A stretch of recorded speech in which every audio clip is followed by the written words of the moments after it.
This week in retrospect, we take it back to 1994, where a man flies his plane from South America all the way to Elk Point here in the Midwest.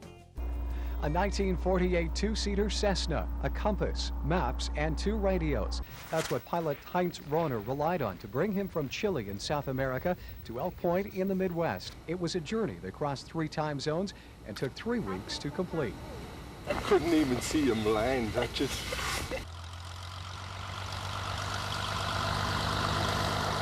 It was something like you climbed a mountain, you know, and you got to prove yourself from time to time. Where are your abilities? And I made it.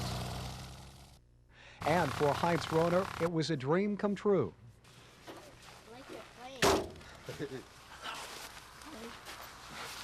Right on.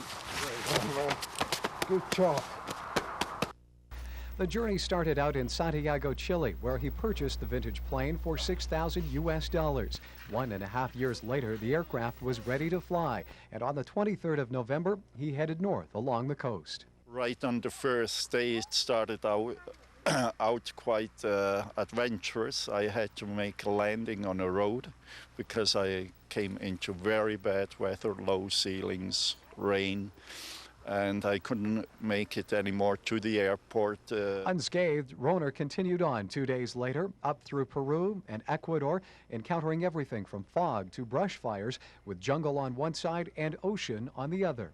From Esmeralda to Panama, I flew it with car gas because I couldn't get any aviation gas, and it ran with that as well. So.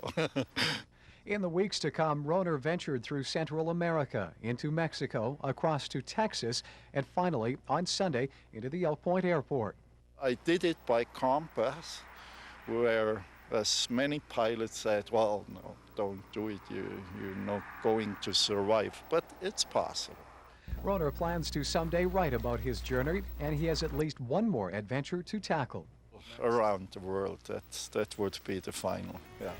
And as the festive season quickly approaches, we take it back to 1998 to give you some safety tips to keep your home safe around the holidays. Glittering lights, sparkling bulbs, and the bright eyes of children waiting for Santa Claus. The holidays are just around the corner, but the season can be a very dangerous time of year. Many new things for little fingers to get into, and Bernadette Adams knows this firsthand, with 6 children in her care, all under the age of 5. Especially for young ones this age, you know, at 18 months, they don't understand quite what they're not supposed to do and why. They just don't have that capacity yet, but the bright lights are pretty and it attracts them.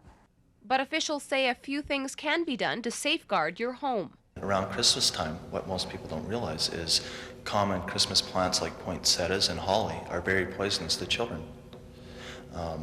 So we're recommending people put those away. Keeping lights away from kids, not putting them on the bottom 3 feet of your tree, keeping at the higher part of the tree is a really easy, very simple way of preventing electrocution in children during Christmas time. Fire is a big concern over Christmas period.